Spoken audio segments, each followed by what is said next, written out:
Hello friends, welcome to Rama's cooking world. இன்றைக்கி நம்ம பாவ் பஜ்ஜி.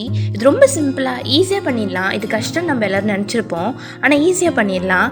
அதுக்கு முன்னாடி மறக்காமல் சேனலுக்கு சப்ஸ்கிரைப் பண்ணி அந்த பெல் ஐக்கானை கிளிக் பண்ணிக்கோங்க. சேனலுக்கு சப்ஸ்கிரைப் செய்த அனைத்து நல்ல உள்ளங்களுக்கும் நன்றி. இப்போ நம்ம வீடியோக்குள்ளே போகலாம். ஃபஸ்ட்டு நம்ம வெஜ்ஜீஸ் எல்லாம் எடுத்து வச்சுக்கலாம். ஃபஸ்ட் நம்ம வெஜ்ஜீஸ் எல்லாம் பாயில் பண்ணி ஸ்மாஷ் பண்ண போகிறோம். அதுக்கு ஒரு பேனில் 1 டேபிள் ஸ்பூன் ஆயில் ஆட் பண்ணிக்கோங்க. அப்புறம் 1 டீஸ்பூன் சீரகம் ஆட் பண்ணி இதை நல்லா ஃப்ரை பண்ணிவிட்டு இப்போ இதில் 1 tablespoon pav bhaji masala add பண்ணுங்கள். இப்போது 2 கேரட்டை இந்த மாதிரி கட் பண்ணி ஆட் பண்ணிக்கோங்க. அப்புறம் ஈஸியாக பாயில் ஆகும். 1 பீட்ரூட், 4 உருளைக்கிழங்கு, 1/2 கப் பட்டாணி ஆட் பண்ணிக்கோங்க. இது நல்லா மிக்ஸ் பண்ணிவிட்டு 2 தக்காளியை ஃபைனாக சாப் பண்ணி இதில் ஆட் பண்ணி இதை நம்ம தேவையான அளவுக்கு தண்ணி ஆட் பண்ணிவிட்டு இதை நம்ம பாயில் பண்ண போகிறோம். இப்போ நம்ம இதில் 1/2 டீஸ்பூன் சால்ட் ஆட் பண்ணிக்கோங்க. இதை நல்லா மூடி வச்சு நல்லா குக் பண்ணிக்கோங்க. நீங்கள் குக்கரில் பண்ணுற மாதிரினா 2 விசில் வச்சு எடுத்துக்கோங்க. இப்போ நம்மளுக்கு 20 நிமிஷம் இருக்குது நல்லா குக் ஆகிறதுக்கு.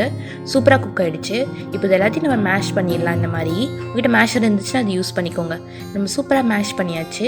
இப்போ நம்ம ஒரு பேனில் 2 டேபிள் ஸ்பூன் ஆயில் ஆட் பண்ணிவிட்டு 2 டேபிள் ஸ்பூன் பட்டர் ஆட் பண்ணுறோம். பட்டர் ஆட் பண்ணால் தான் நல்ல ஃப்ளேவர் கிடைக்கும். இப்போ நம்ம 1 வெங்காயத்தை ஃபைனாக சாப் பண்ணி ஆட் பண்ணிக்கோங்க. அப்புறம் 1/2 கொடை மிளகாய், நான் வந்து எல்லோ ரெட் ஆட் பண்ணிக்கிறேன். இங்கே க்ரீன் மட்டும் இருந்துச்சுன்னா அது கூட ஆட் பண்ணிக்கலாம். இது நல்லா ஃப்ரை பண்ணிவிட்டு 1 tablespoon ginger garlic paste add பண்ணி நல்லா மிக்ஸ் பண்ணிவிட்டு இந்த பச்சை வாசனை நல்லா போகிற வரைக்கும் குக் பண்ணிக்கோங்க. 1/2 teaspoon red chilli powder, 1/2 teaspoon garam masala, 1/4 teaspoon மஞ்சத்தூள், 2 டீஸ்பூன் பாவ் பாஜி மசாலா ஆட் பண்ணி நல்லா மிக்ஸ் பண்ணுவோங்க.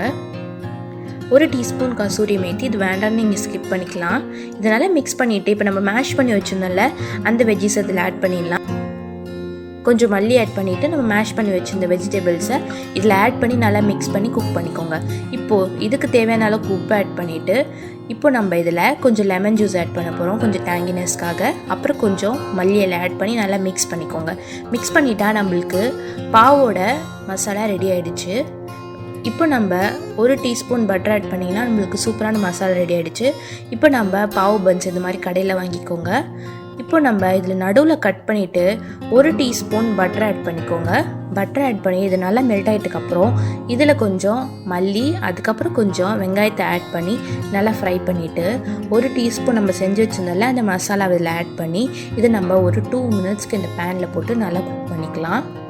இப்போ குக் பண்ணிவிட்டு இதை நல்லா திருப்பி போட்டு நடுவில் வேக வச்சுக்கோங்க. இப்போ நம்மளுக்கு சூப்பரான பாவ் பஜ்ஜி ரெடி ஆகிடுச்சு. இது ஈஸியாக பண்ணிடலாம். கண்டிப்பாக ட்ரை பண்ணி பாருங்கள். இந்த ரெசிபி உங்களுக்கு பிடிச்சிருந்ததுன்னா லைக் பண்ணுங்கள், ஷேர் பண்ணுங்கள். மறக்காமல் சேனலுக்கு சப்ஸ்கிரைப் பண்ணி அந்த பெல் ஐக்கானை கிளிக் பண்ணிக்கோங்க. தேங்க்ஸ் ஃபார் வாட்சிங்.